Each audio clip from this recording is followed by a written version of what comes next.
Netanyahu को ही निशाना बनाने की कोशिश की गई थी। इजराइल में 70 किलोमीटर अंदर ये ड्रोन पहुंच गए हैं। जांच के लिए इजराइल की पुलिस मौके पर पहुंची हुई है और आप देखिए यह अपने आप में सबसे बड़ी चिंता का विषय इजराइल के कि आखिर कैसे ये ड्रोन यहां तक पहुंच गए और इजराइल को पता ही नहीं चला। और ये ड्रोन पहुंचे हुए थे बेंजामिन नेतन्याहू के घर को टारगेट करने के लिए। नेतन्याहू टारगेट पर था, नेतन्याहू इस हमले के टारगेट पर थे। ये जो खबर है वो निकलकर सामने आ रही है और आप देखिए नेतन्याहू के घर तक ड्रोन कैसे पहुंच गया।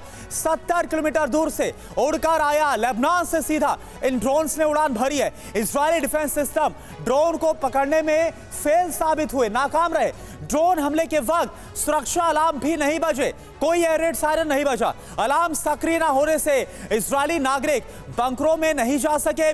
लेबनानी ड्रोन की तीव्रता कम होने से सीमित नुकसान हुआ है और जैसा इस वक्त मनीष हमें बता रहे हैं कि वहां पर कुछ एम्बुलेंस भी नजर आ रही है, तो क्या कोई हताहत हुआ है, कोई घायल हुआ है, क्या कुछ छुपाने की कोशिश की जा रही है? जैसे से इनपुट्स आएंगे वो हम समझेंगे। लेकिन कर्नल यूएस राठौर सर, मैं आपके पास आना चाहूंगा। एक हमला किया गया था बीते साल 7 अक्टूबर को और इसके बाद हमास का क्या हश्र हुआ। अभी हाल ही में याहिया सिनवार का भी खात्मा कर दिया गया और अब उसके बाद ऐसा लग रहा है कि हिजबुल्लाह ने अब तक की सबसे बड़ी गलती की है। आप अंजाम क्या देख पा रहे हैं इस हमले का? देखिए करना, हिजबुल्लाह ने जो आज किया है वो पहले देखते हैं। पहली बात है सेसरिया का लोकेशन जो आपने मैप दिखाया। सेसरिया एक कोस्टल टाउन है, भूमध्य सागर के किनारे बना हुआ है। यहाँ पर आने की 2 सूरतें हो सकती हैं।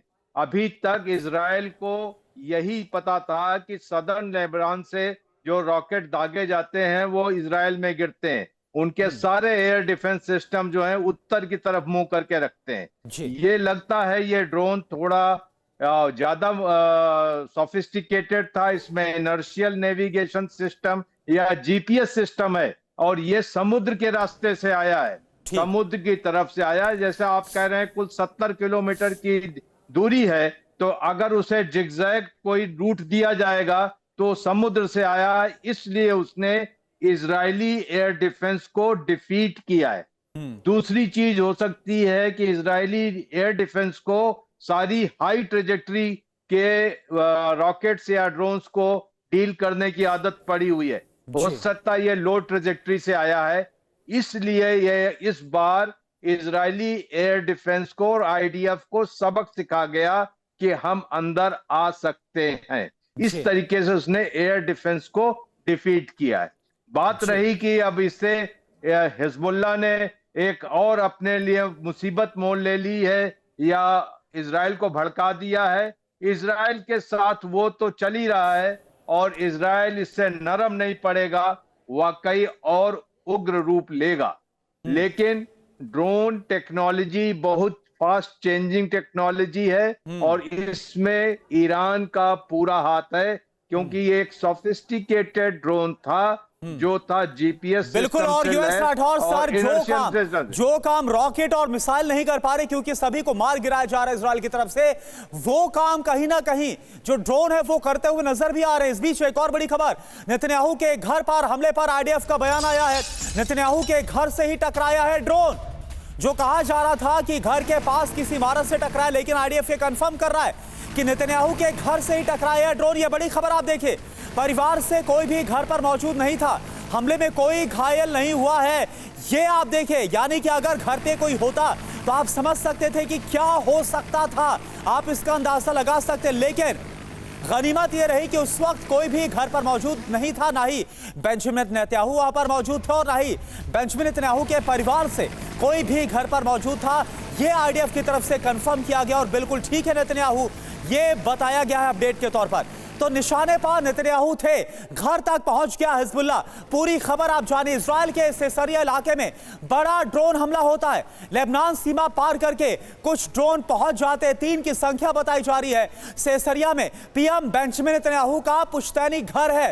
नेतन्याहू के घर के पास ही जाकर ड्रोन गिरा है और आईडीएफ की तरफ से अभी यह कंफर्म किया गया है कि घर को जाकर इसने हिट भी किया है। नेतन्याहू ज्यादातर वक्त से सरिया वाले घर में ही रहा करते थे और शायद यही वजह है कि ये इनपुट हिजबुल्लाह के पास था और उसने सीधे इसी घर को टारगेट पर लिया। हमले के वक्त इलाके में कोई अलार्म नहीं बजा। इजरायली सेना ने कहा है 2 ड्रोन इंटरसेप्ट किए गए हैं। यह कितनी बड़ी चिंता का विषय है रविंदर सचदेवा सर इजराइल के लिए, क्योंकि ना सिर्फ ये एक सिक्योरिटी ब्रीच है बल्कि कहां पर कमजोर साबित हो रहा है इजराइल ये पता चल रहा है। 1 अक्टूबर को ईरान ने मिसाइलों से हमला किया और दावा था कि 90% जो मिसाइलें वो हिट कर गई इजराइल में, और आज ये ड्रोन हमला। डेफिनेटली यस, आई मीन ये बहुत बड़ी चिंता और वरी का मामला है इजराइल के लिए, विदाउट डाउट 100%। देखिए हिजबुल्लाह तो टारगेट करेगा ही, खास करके वो टारगेट करेगा हाई विजिबल टारगेट्स को, राइट। कहीं जहां पर अगर उसका अटैक कोई सक्सेसफुल हो जाता है तो उसका 2 मायने फायदे निकलते हैं। एक तो जिसको वो मारना चाह रहा है उसको वो मार देता है, मार देगा। दूसरा, जहां वो मारेगा, जिसको वो मारेगा, अगर वो हाई प्रोफाइल होगा तो वो खबर सुर्खियों में आएगी, उसके अपने फाइटर्स का मोराल बढ़ेगा और जो ओपोनेंट है यानी कि इस केस में इजराइल, उनका मोराल डाउन होगा। तो ये एक प्रोपेगेंडा विक्ट्री हो जाती है ऐसे हाई प्रोफाइल टारगेट को एम करना। बट यस, ये सरप्राइजिंग है कि ये ड्रोन करीब 60-70 किलोमीटर इजरायली टेरिटरी में आ गया। वैसे भी बाय द वे देखिए वही बात है जो आप अभी कह रहे थे कि ये जो एयर डिफेंस सिस्टम्स हैं इनकी 100% एक्यूरेसी, इफेक्टिवनेस तो नहीं है ना, तो कुछ परसेंटेज तो है जो निकल आएंगे, पर वो तब निकलते अगर काफी 100 ड्रोन मारे गए एक साथ, तो मानिए उसमें से 5 आ गए, पर ये तो बताया जा रहा है कि केवल 3 ही ड्रोन थे और तीनों के तीनों पहुंच गए, या 2 को मार दिया, 1 निकल गया, राइट। और रविंदर सर एक और बात आपसे ये समझना चाहूंगा कि हसन नसरल्लाह और इसके बाद याहिया सिनवार की अभी जो मौत हुई है आईडीएफ के हमले में, इसके बाद तो ये मच एक्सपेक्टेड था कि कोई ना कोई बड़ा कदम हमास या फिर हिजबुल्लाह की तरफ से उठाया जाएगा, और फिर भी इतना बड़ा सिक्योरिटी ब्रीच हो जाना, ये कैसे आपको पॉसिबल नजर आ रहा है? देखिए बड़ी सिक्योरिटी ब्रीच की बात करें तो आप अक्टूबर 7, 2023 भूल गए क्या? हम सबसे बड़ी तो सिक्योरिटी ब्रीच जो इजराइल को हुई वो गाजा अटैक पे ही हुई, जूते चप्पल पहन के पजामे कुर्ते में मोटरसाइकिल से आकर के क्या इन्होंने बेरहमी से हाल कर दिया। तो सबसे बड़ा सिक्योरिटी ब्रीच तो वो हुआ इजराइल का।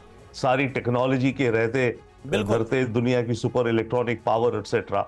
तो पॉइंट इज की कोई कितनी भी पावरफुल अपनी टेक्नोलॉजी कर ले, उनमें हमेशा एक स्टेटिस्टिकली एक पॉसिबिलिटी रहती है उसमें ब्रीच होने की, परंतु ऐसा ब्रीच हो जाना ये एक डेफिनेटली एज योर बिल्कुल। और सर वो कर दिखाया हिजबुल्लाह ने, और हिजबुल्लाह की ताकत अभी भी है। ये हिजबुल्लाह ने एक तरह से मैसेज भी दिया